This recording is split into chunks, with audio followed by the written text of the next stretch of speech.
Have you ever been in a room with other musicians and they throw out a phrase that you have no idea what they mean? Well, in this video, I'm going to go through the most common used phrases in music and some of the most misunderstood phrases in music. And stick around to the end of this video because I'm going to go through the Nashville numbers as fast as humanly possible. All right, let's get going. Let's start with a fun one. Arpeggio. An arpeggio is when you take a chord and instead of playing all of the notes at once, you play individual notes in the chord. Most of the time, this would be a repeating pattern without any gaps, but that's not always the case. Sometimes called an arp. Diamonds. This is a term that at least guitarists use. I think piano players use it too? Question mark. Diamonds come from the Nashville number system. Most of the time, they would literally just take whatever chord and then draw a little diamond around it to signify that that should be played as a diamond. And a diamond is simply just one strum per chord. Sounds like this.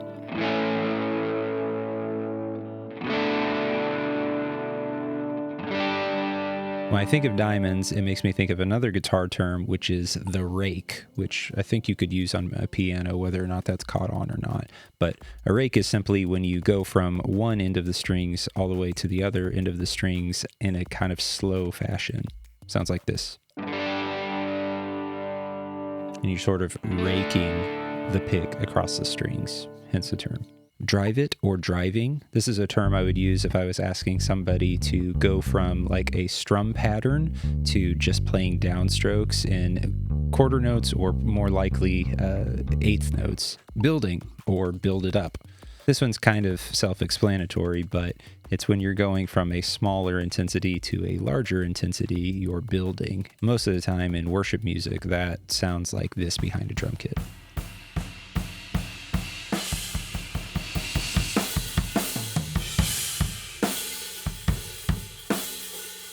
Building.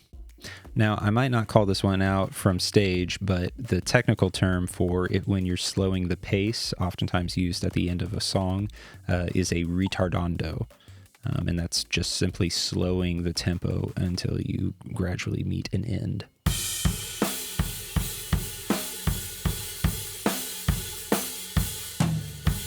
Swells on guitar sound like this.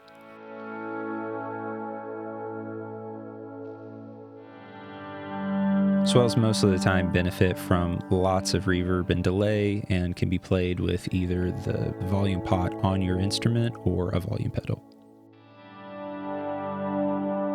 Trash can. A trash can is at the end of a song where you just go crazy.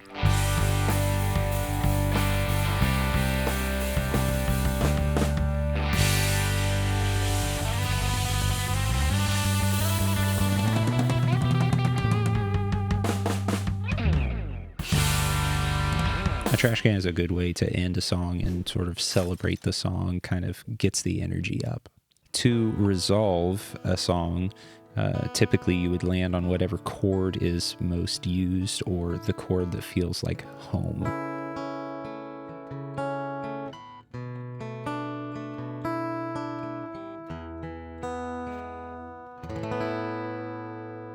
Here's a couple of fun ones. Staccato is short, choppy notes. So think of like a funky guitar. Those are staccato notes. Legato is the exact opposite. Long, stretched out notes that sort of sustain for a long time.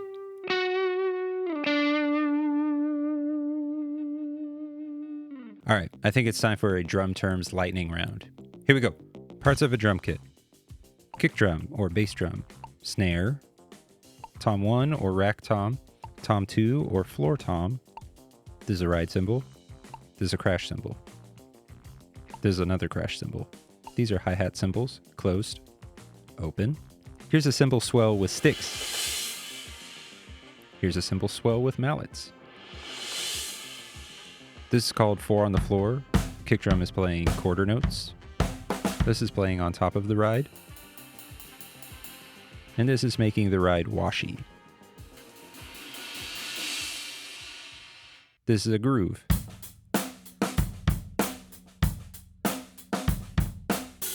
This is a fill in the middle of a groove.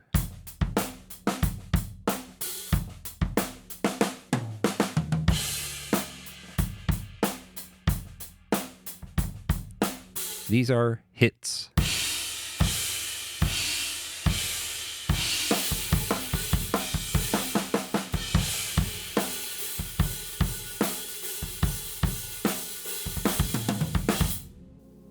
Okay, a bar is a measurement determined by the time signature. For instance, in 4/4 time, a bar consists of 4 quarter notes. This is also sometimes just referred to as a measure. BPM gets used a lot these days, especially with digital audio workstations. BPM stands for beats per minute. This might be obvious for some and not so obvious for others, but a flat is a note that is below pitch, and sharp is a note that is above pitch. Dragging is when you're playing behind the beat or slower than the desired tempo. Rushing is when you're playing in front of the beat or faster than the desired tempo. A motif is a phrase that is used in different ways in the same piece of music. All right, the Nashville numbers. Let's see how fast I can do this. A clock on the screen, please. Thank you. And go. The major scale. That's the one that Julie Andrews taught us. We're in G major right now. So it's made up of 7 notes, and I repeated the last note. That's the octave. Well, give each of those notes a number. 1, 2, 3, 4, 5, 6, 7, 8. Octave.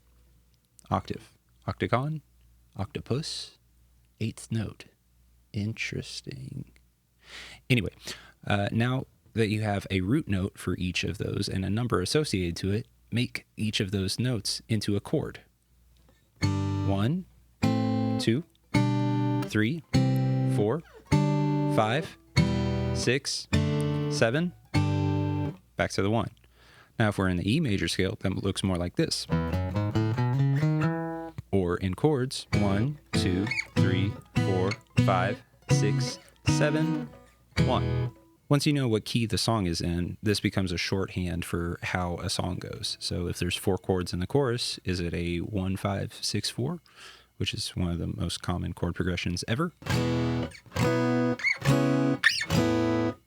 In the key of G. You can switch it around just that easily.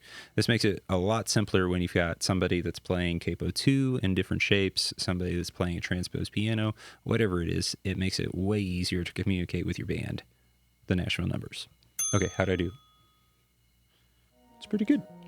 If you learned anything today, or if I left something important out, please let me know in the comments. But more importantly, if you want to see these terms used in real-world scenarios, check out this video right here. I go through the 4 most important days for a music director and show you that having a music director might be closer than you think.